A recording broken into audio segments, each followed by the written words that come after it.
The current update on Caitlin's back or how she's doing right now? No current update. There was a clip of a play where she got pushed in the neck during the game. Have you seen that? Did that have any impact on her health in this one? I just saw it. I'm not sure if it had any impact on her health or not.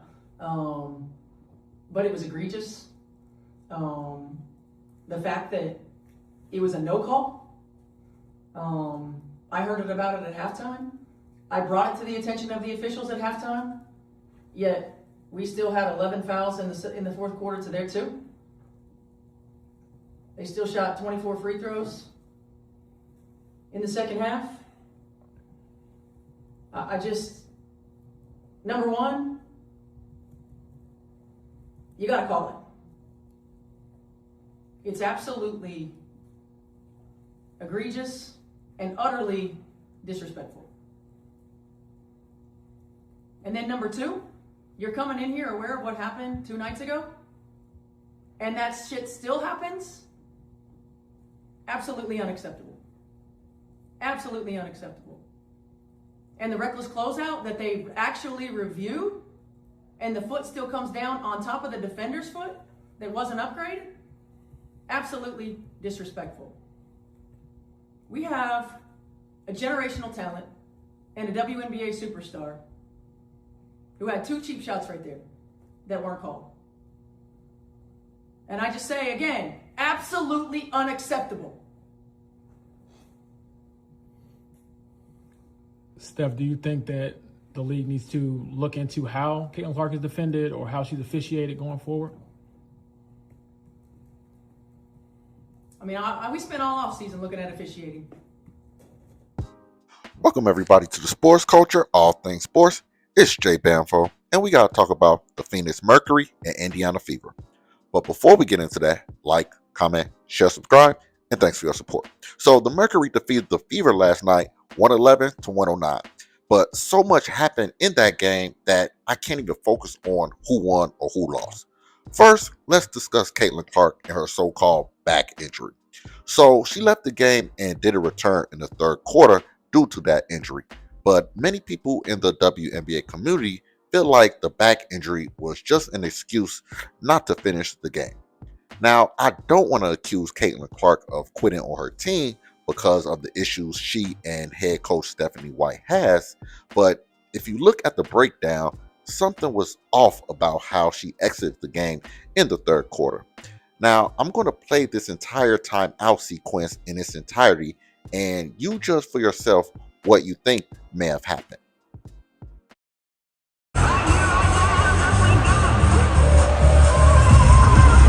getting ready to put on a show. Please give a warm welcome to the Inferno Hip Hop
first WNBA commissioner, Val Ackerman.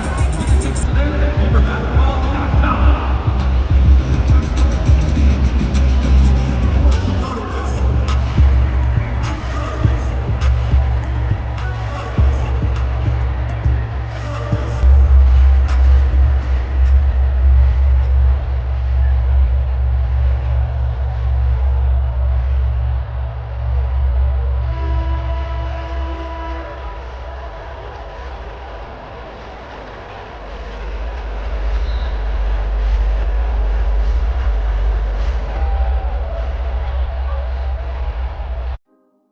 yeah, we need more information as far as when that back injury occurred, how severe it is, and who made the final decision to rule Caitlin Clark out for the remainder of the game.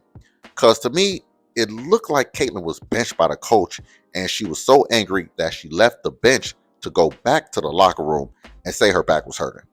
Now, I hope I'm wrong about that theory, but you never know with the Fever franchise when it comes to injuries. They always lie. Now, before all of that happened, Alyssa Thompson had her own confrontation with Caitlin Clark. With under 7 minutes left in the first half, Caitlin drove to the lane but lost her footing. As she fell, Thomas and her wife, Dewana Bonner, dove for the ball. As everybody is on the floor, Thomas decided to close fist choke Caitlin Clark and use her neck for leverage to get off the floor. Into the basket, and here's what hustle players are all about. You got 3 Phoenix players around Caitlin Clark, and yeah, it's been to the ground. And ooh, that's a hand to the neck, and then Now, the crazy thing about it is the refs didn't call anything. They didn't review the play and acted like nothing happened. Now, if you don't follow the WNBA like that, Alyssa Thompson is like the Draymond Green of the WNBA. She's been a dirty player her entire career, and it doesn't even matter if you're a rookie or a 10-year vet. She's just going to mix it up with you. That's just how she plays. Now, for her actions, the league suspended her for 1 game.